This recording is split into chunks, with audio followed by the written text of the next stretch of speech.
ಧಾರವಾಡ ಗ್ರಾಮೀಣ ಕ್ಷೇತ್ರಕ್ಕೆ ಚಿಂತೆ ತಂದುಬಿಟ್ಟಿದೆ ಶಾಸಕರ ಅನುಪಸ್ಥಿತಿ.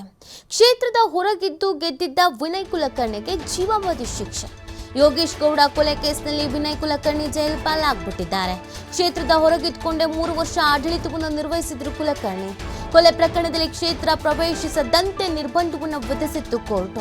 ಹೀಗಾಗಿ ಕಿತ್ತೂರಿನಿಂದ ಕ್ಷೇತ್ರದ ಉಸ್ತುವಾರಿಯನ್ನು ನೋಡ್ಕೊಳ್ತಾ ಇದ್ರು ಕುಲಕರ್ಣಿ. ಇದೀಗ ಕೊಲೆ ಕೇಸ್ನಲ್ಲಿ ಪರಪ್ಪನ ಅಗ್ರಹಾರ ಜೈಲು ಸೇರ್ಬಿಟ್ಟಿದ್ದಾರೆ. ವಿನಯ್ ಶಾಸಕ ಸ್ಥಾನ ರದ್ದಾದ್ರೆ ಕ್ಷೇತ್ರಕ್ಕೆ ಶಾಸಕರೇ ಇಲ್ಲದಂತಾಗ್ಬಿಡತ್ತೆ. 3 ವರ್ಷಗಳ ಕಾಲ ಶಾಸಕ ಅನುಪಸ್ಥಿತಿಯಲ್ಲಿದ್ದಂಥ ಧಾರವಾಡ ಕ್ಷೇತ್ರ ಇದೀಗ ಉಪಚುನಾವಣೆ ನಡೆಯುವವರೆಗೂ ಶಾಸಕರು ಇಲ್ಲದಂತಾಗತ್ತೆ. ಶಾಸಕರಾಗಿ ಆಯ್ಕೆ ಆದಾಗಿನಿಂದಲೂ ವಿನಯ್ ಕುಲಕರ್ಣಿ ಕ್ಷೇತ್ರ ಪ್ರವೇಶಿಸಿಲ್ಲ. ಇದರಿಂದ ಕ್ಷೇತ್ರದಲ್ಲಿ ಅಭಿವೃದ್ಧಿ ಕಾರ್ಯಕ್ಕೆ ಹಿನ್ನಡೆ ಅಂತ ಚರ್ಚೆ ಶುರುವಾಗಿದೆ. ಇದೀಗ ವಿನಯ್ ಕುಲಕರ್ಣಿ ಅಪರಾಧಿ ಅಂತ ನ್ಯಾಯಾಲಯ ಹೇಳ್ತಾ ಇದೆ. ಹೀಗಾಗಿ ಶಾಸಕರು ಇದ್ದೂ ಇಲ್ಲದಂತಾಗ್ತಾ ಇರೋದು ಧಾರವಾಡ ಗ್ರಾಮೀಣ ಕ್ಷೇತ್ರ. ಸಹಜವಾಗಿ ಒಂದು ಕ್ಷೇತ್ರ ಅಂತಂದಾಗ ಯಾರು ಇರಲಿ ಬಿಡಲಿ ಶಾಸಕರಂತೂ ಇರಬೇಕು.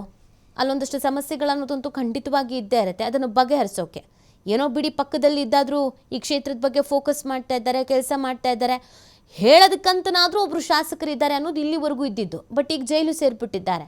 What next? ಎಷ್ಟೋ ಕಾರ್ಯಗಳು ಕೆಲಸಗಳು ಹಾಗೆ ಬಾಕಿ ಉಳ್ಕೊಂಡಿದೆ. ಇದು ಅಭಿವೃದ್ಧಿ ಕುಂಠಿತ ಆಗುತ್ತೆ, ಅಭಿವೃದ್ಧಿಗೆ ಹೊಡೆತ ಬೀಳುತ್ತೆ. ಏನು ಮಾಡೋದು? ಚರ್ಚೆ ಶುರುವಾಗಿದೆ. ಗ್ರಾಮೀಣ ಕ್ಷೇತ್ರಕ್ಕೆ ಚಿಂತೆಯನ್ನು ತರ್ತಾ ಇದೆ ಶಾಸಕರ ಅನುಪಸ್ಥಿತಿ. ಶಾಸಕರು ಇಲ್ಲದೇ ಒಂದು ಕ್ಷೇತ್ರ ಅಭಿವೃದ್ಧಿ ಆಗೋದು ಅಥವಾ ಒಂದು ಕ್ಷೇತ್ರದಲ್ಲಿ ಕೆಲಸ ಕಾರ್ಯಗಳು ಸುಗಮವಾಗಿ, ಎಷ್ಟೋ ಬಾರಿ ಶಾಸಕರಿದ್ದರೆ ಆಗಲ್ಲ ಬಿಡಿ, ಅದು ಬೇರೆ ಪ್ರಶ್ನೆ. ಕೆಲವು ಶಾಸಕರುಗಳು ಕ್ಷೇತ್ರಕ್ಕೆ ಹೋಗಲ್ಲ ಅಥವಾ ಕ್ಷೇತ್ರದ ಜನತೆಯ ಬಗ್ಗೆ ತಲೆನೂ ಕೆಡಿಸ್ಕೊಳ್ಳಲ್ಲ. ಹಂಗಿದ್ದಿದ್ರಲ್ಲಿ ಶಾಸಕರೇ ಇಲ್ಲ ಅಂತಂದರೆ ಇನ್ನೆಲ್ಲಿಂದ ಅಭಿವೃದ್ಧಿ ಕಾರ್ಯಗಳಾಗತ್ತೆ? ಇದೊಂದು ಸ್ವಲ್ಪ ಚರ್ಚೆಗೆ ಕಾರಣವಾಗಿದೆ. ಏನು ಮಾಡೋದು, ಏನು ಕತೆ, ನಮ್ಮ ಕ್ಷೇತ್ರದ ಕತೆ ಹಿಂಗಾಗ್ಬಿಡ್ತಲ್ಲ ಅಂತ ಮಾಹಿತಿ ನೀಡ್ತಾರೆ ನಮ್ಮ ಪ್ರತಿನಿಧಿ ಯಲ್ಲಪ್ಪ. ಲೈವ್ನಲ್ಲಿ ಜಾಯ್ನ್ ಆಗ್ತಾ ಇದ್ದಾರೆ. ಯಲ್ಲಪ್ಪ, ಈಗ ಶಾಸಕರ ಅನುಪಸ್ಥಿತಿ, ಒಂದು ಕ್ಷೇತ್ರದ ಅಭಿವೃದ್ಧಿ ಅಂತಂದರೆ ಶಾಸಕರು ಇರಲೇಬೇಕು, ಜೈಲಲ್ಲಿ ಕೂತ್ಬಿಟ್ಟಿದ್ದಾರೆ. ಹೇಗೆ ಚಿಂತೆ ಶುರುವಾಗ್ಬಿಟ್ಟಿದೆ ಕ್ಷೇತ್ರದ ಜನತೆಗೆ? ನೀತಿ ಧಾರವಾಡ ಗ್ರಾಮೀಣ ಕ್ಷೇತ್ರ ಅಂದ್ರೆ ಇದು ಮಾಜಿ ಸಚಿವ ವಿನಯ್ ಕುಲಕರ್ಣಿ ಸ್ಪರ್ಧೆ ಮಾಡುವಂತಹ ಕ್ಷೇತ್ರ. ಇದೇ ಒಂದು ಕ್ಷೇತ್ರದಲ್ಲಿ ಗೆದ್ದಂತಹ ವಿನಯ್ ಕುಲಕರ್ಣಿ ಅವರು 2013 ಯಾವಾಗ ಸಿದ್ದರಾಮಯ್ಯ ಸರ್ಕಾರ ಬರುತ್ತೆ ಅಲ್ಲಿ ಅಂತಂದ್ರೆ ಸಚಿವರಾಗ್ತಾರೆ. ಅವರು ಸಚಿವರಿದ್ದಾಗೆ ಜಿಲ್ಲಾ ಪಂಚಾಯತ್ ಯೋಗೀಶ್ ಗೌಡ ಒಂದು ಕೊಲೆ ಆಗುತ್ತೆ. 2016 ಜೂನ್ 16 ಒಂದು ಕೊಲೆ ಆದ ನಂತರ ಇದೇ ಒಂದು ಕೊಲೆ ಪ್ರಕರಣದಲ್ಲಿ ವಿನಯ್ ಕುಲಕರ್ಣಿ ಬಂಧಿತರಾಗ್ತಾರೆ. ಸಿಬಿಐ ಅವರನ್ನ ವಶಕ್ಕೆ ತೆಗೆದುಕೊಳ್ಳುತ್ತೆ 2020 ನವೆಂಬರ್ 5ರಂದು. ಅಲ್ಲಿಂದ ಇಲ್ಲಿವರೆಗೂ ಇಲ್ಲಿ ಅಂದ್ರೆ ಧಾರವಾಡದತ್ತ ವಿನಯ್ ಕುಲಕರ್ಣಿ ಮುಖ ಮಾಡಿಲ್ಲ. ಸಿಬಿಐನಿಂದ ಜಾಮೀನು ಪಡೆದು ಹೊರಗಡೆ ಬರ್ತಾರೆ. ಆ ಜನಪ್ರತಿನಿಧಿ ನ್ಯಾಯಾಲಯದ ಹೋಗಿ ಜಾಮೀನಿಂದ ಹೊರಗಡೆ ಬಂದ್ಮೇಲೆ ಸಹಿತ ಷರತ್ತುಬದ್ಧ ಜಾಮೀನನ್ನ ಇಲ್ಲಿ ಅಂದ್ರೆ ಇಲ್ಲಿ ಜನಪ್ರತಿನಿಧಿ ನ್ಯಾಯಾಲಯದ ಜೊತೆಗೆ ಇಲ್ಲಿ ಅಂದ್ರೆ ಸುಪ್ರೀಂ ಕೋರ್ಟ್ ಕೊಡುತ್ತೆ. ಆ ಸುಪ್ರೀಂ ಕೋರ್ಟ್ ನ ತೀರ್ಪಿನ ಹಿನ್ನೆಲೆಯಲ್ಲಿ ಯಾವುದೇ ಕಾರಣಕ್ಕೂ ಧಾರವಾಡ ಕ್ಷೇತ್ರಕ್ಕೆ ಕಾಲಿಡುವಂತಿಲ್ಲ, ಧಾರವಾಡ ಜಿಲ್ಲೆಗೆ ಪ್ರವೇಶ ಇಲ್ಲಿ ಅಂದ್ರೆ ನಿಷೇಧ ಹಾಕಿ ಒಂದು ಷರತ್ತುಬದ್ಧ ಜಾಮೀನು ಕೊಡುತ್ತೆ. ಇದರ ಅನ್ವಯ ಇಲ್ಲಿ ಅಂದ್ರೆ 2023 ವಿಧಾನಸಭಾ ಚುನಾವಣೆ ಇಲ್ಲಿ ಅಂತ ಎದುರಾಗುತ್ತೆ. 2023 ಚುನಾವಣೆಯ ಸಮಯದಲ್ಲೂ ಸಹಿತ ಇಲ್ಲಿ ಅಂದ್ರೆ ವಿನಯ್ ಕುಲಕರ್ಣಿ ಜಿಲ್ಲೆಗೆ ಕಾಲಿಡದೆ ಹೊರಗಿದ್ದುಕೊಂಡೇ ಇಲ್ಲಿ ಅಂದ್ರೆ 2023 ಒಂದು ವಿಧಾನಸಭಾ ಚುನಾವಣೆಯನ್ನ ಇಲ್ಲಿ ಅಂದ್ರೆ ಗೆಲ್ತಾರೆ. ಅದು ಇಲ್ಲಿ ಅಂದ್ರೆ ಸರಿಸುಮಾರು ಒಂದು 20,000 ಹೆಚ್ಚು ಮತಗಳಿಂದ ವಿನಯ್ ಕುಲಕರ್ಣಿ ಇದ್ರೆ ಜೈಬೇರಿ ಗಳಿಸ್ತಾರೆ. ನಂತರ ಇಲ್ಲಿ ಎದುರಾಗೋದು ವಿನಯ್ ಕುಲಕರ್ಣಿ ಇಲ್ಲಿ ಅಂದ್ರೆ ಕ್ಷೇತ್ರಕ್ಕೆ ಕಾಲಿಡುತ್ತಿಲ್ಲ ಅಂತಂದ್ರೆ. ಅದೇ ರೀತಿಯಾಗಿ ಪಕ್ಕದಲ್ಲಿರುವಂತಹ ಕಿತ್ತೂರಿಗೆ ಹೋಗಿ ಇಲ್ಲಿ ಅಂದ್ರೆ ಪ್ರಗತಿ ಪರಿಶೀಲನಾ ಸಭೆ ನಡೆತಾರೆ. ಅಲ್ಲೇ ಕುಂತ್ಕೊಂಡು ಇಲ್ಲಿ ಅಂದ್ರೆ ಕ್ಷೇತ್ರವನ್ನ ಇಂಚಿಂಚು ಮಾಹಿತಿಯನ್ನು ತೆಗೆದುಕೊಳ್ತಾರೆ.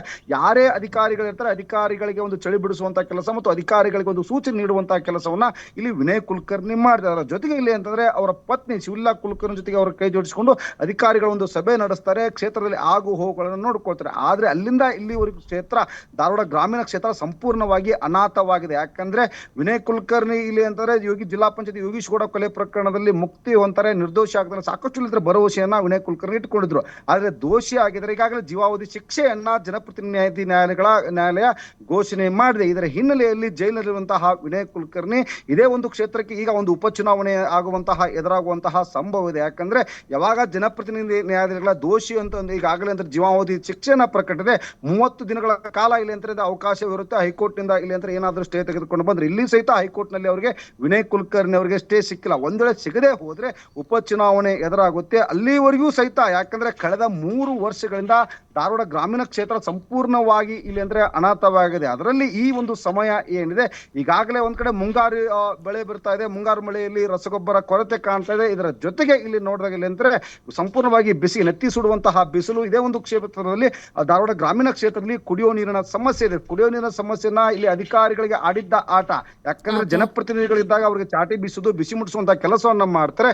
ಒಂದ್ ವೇಳೆ ಇಲ್ಲಿ ಅಂದ್ರೆ ಅಧಿಕಾರಿಗಳಿಗೆ ಯಾರು ಹೇಳದೆ ಕೇಳದೆ ಯಾರು ಇದ್ರೆ ಅವರು ಆಡಿದ್ದ ಆಟ ಆಗುತ್ತೆ. ಇಂತಹ ಸಮಯದಲ್ಲಿ ನಮಗೆ ಜನಪ್ರತಿನಿಧಿಗಳು ಬೇಕು ಅನ್ನುವಂತಹ ಬೇಡಿಕೆಯನ್ನ ಇವತ್ತು ಕ್ಷೇತ್ರ ಜನ ಇಟ್ಟಿದ್ದಾರೆ. ನೀತಿ. ಓಕೆ, ಥ್ಯಾಂಕ್ ಯು ಎಲ್ಲಪ್ಪ ತಮ್ಮೆಲ್ಲ ಡೀಟೇಲ್ಸ್ಗೆ.